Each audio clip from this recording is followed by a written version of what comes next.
tonight. Well, very few elected leaders and even fewer Republicans were on hand for Saturday's swearing-in ceremony of Andrew Cuomo. My next guest was one of the rare exceptions to that rule. Assembly Minority Leader Brian Kolb sat right up front during the inauguration. He was alongside fellow legislative leaders Ron Canestrari, John Sampson, and Dean Skelos. He's joining us tonight to share his reaction to the governor's remarks and what he hopes to hear from him this Wednesday during his State of the State address. Leader, it's very good to see you. Always a pleasure. Happy New Year, Liz, and Happy New Year to all your viewers across the state. Thank you very much. Thanks. You're actually here early because you have a little, it's actually a happy task for you. You have a swearing-in ceremony for 17 new members. This is going to be tomorrow? Yes, tomorrow afternoon at 1 o'clock. You actually have more new members than any other conference, I think, probably. Is that correct? That's correct. I think the Assembly Dems have got 10 new members based on retirements and people moving on. And of course, you know the deal in the Senate. They're much smaller numbers. Right. But certainly we had 9 retirements from last year that we're bringing 9 new members, and then, of course, 8 new Republican members due to the competitive election cycle as well. So that's 17 with still one race we're waiting for. It's the only one in the state. It is Tom Kerwin and Frank Skatardos is the Democratic incumbent, right? And correct. So that is not yet decided, actually. Still in the courts and going through the ballots, being a battle-tested veteran of those right. processes. They were interesting, and it took me 90 days to get seated the very first time I ran because it was so close, and I won by 10 votes. So how's Tom hanging in there? He's doing, I think, doing well. You know, Tom's, he's a trooper, as they say. Yeah, he is. And so we're anxious to hopefully have him join us, and well, we got to let the votes be tallied the way they need to be, and then we'll know the result. So, as I mentioned, you actually were one of the few lawmakers and also one of the few Republicans who were in the room for the inauguration. It was, as we sort of discussed exhaustively here, a spare inauguration, austerity, pared down to send a message. What was your reaction to the speech? Well, I thought Governor Cuomo's speech was excellent. I think he hit on a lot of themes. I think it was a speech that really reinforced what his general priorities are going to be, or what he feels we should be, not only as governor, but as state government. And certainly I thought it was well delivered, to the point, and I think that's what inauguration speeches should be. Quick.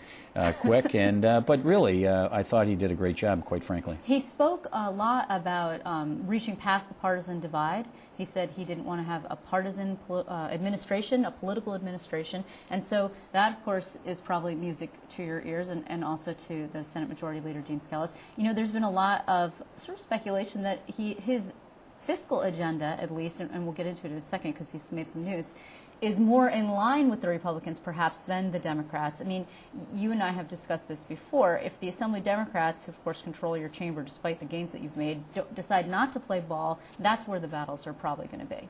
Well, certainly. I think that's always been the challenge for the last 2 Democratic governors.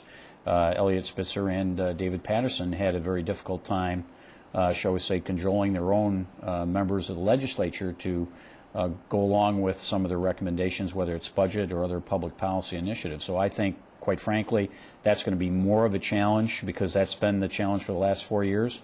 And who knows, maybe things will be a little bit different. You want it to be different, and it doesn't mean you have to agree on everything, but certainly I think when it comes to various issues that the governor's laid out as priorities, I think that's where the battle test will be. But what can you do to help him, if anything, move things along in the Assembly, given the fact that you don't control the agenda, the majority controls the agenda? Well, I think, if anything, that if there's public policies that we support, we should articulate that support. You know, we represent now over 6 million people across the state from every single region of the state.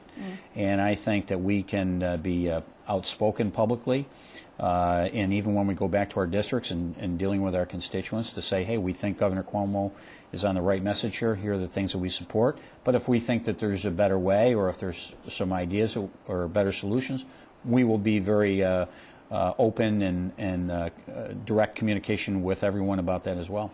He has called for a pay freeze, at least for a year, for the state employee unions. This is not something that he requires legislative support for. The existing contracts actually expire at the end of March, so he does need to negotiate it. It's just not something he can unilaterally demand. He can, however, bypass the legislature. Do you support this effort? Well, I think that I support the governor's effort, absolutely. You know, I think that one of the things, as you just mentioned, that's going to go through the collective bargaining process. as you know, last year the public employee unions did not want to reopen the collective bargaining process, Right. and all I said was, can you come to the table and at least discuss it? And so I think the governor's probably at least putting out there his starting negotiating point, and then of course that's what negotiations are all about. I think certainly everybody's concerned about families and jobs and trying to watch the taxpayers' dollars as well, but we have to spend money, but can we spend it more wisely, more efficiently? And I think certainly that's part of the discussion about the public payroll. What about the 5% pay cut that he has instituted for himself and his top aides? I mean, Senator Skelos, the majority leader in the Senate, said, well, you know, the senators have had a pay freeze for the past 12 years. I mean, there has not been a legislative pay increase, as you know, since 1999. But do you think that everyone should follow his lead? I mean, of course, that would require yourself and Assembly Speaker Sheldon Silver and everybody to go ahead and cut by 5. Well, I think sometimes people do things for political reasons, and I know that the governor is saying that he's doing this symbolically, you know, but I would also say that, quite frankly, the legislature and even the judges in the state have not had any pay increases at all for a better part of 16, 17 years, I believe. And I'm not advocating we get pay raises, but I would certainly say that 17 years without any adjustment of compensation. I think one of the things that the governor did point out in terms of trying to attract good people to serve in public is that you're competing with private sector compensation, and certainly that's always an element. Well, but to be fair, though, the governor, who makes quite a bit more than you do, the average legislator, although there's a perk, obviously, for being a leader or for having a committee chairman, makes $79,500. That's the base salary. The governor's is about $179,000. So 10% off that is someplace in the realm of $9,000. I'm sorry, 5%. For you, it would be a bigger hit, obviously. However, the governor hasn't gotten an increase. That job has not been increased since '99 either. Well, certainly, you know, and again, it's not that you want to defend anything or not advocate for anything. I think the governor's just trying to make a symbolic gesture on his part.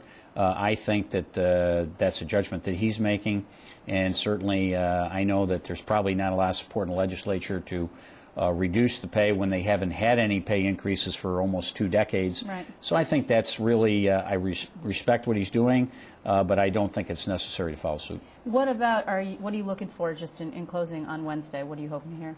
Well, I think Governor Cuomo has really said he's going to lay out specific steps that he wants to take to get the state back on track. I would expect to hear those specific steps. I don't know how much of the budget detail he's going to give, because February 1st he will present again the budget to the legislature.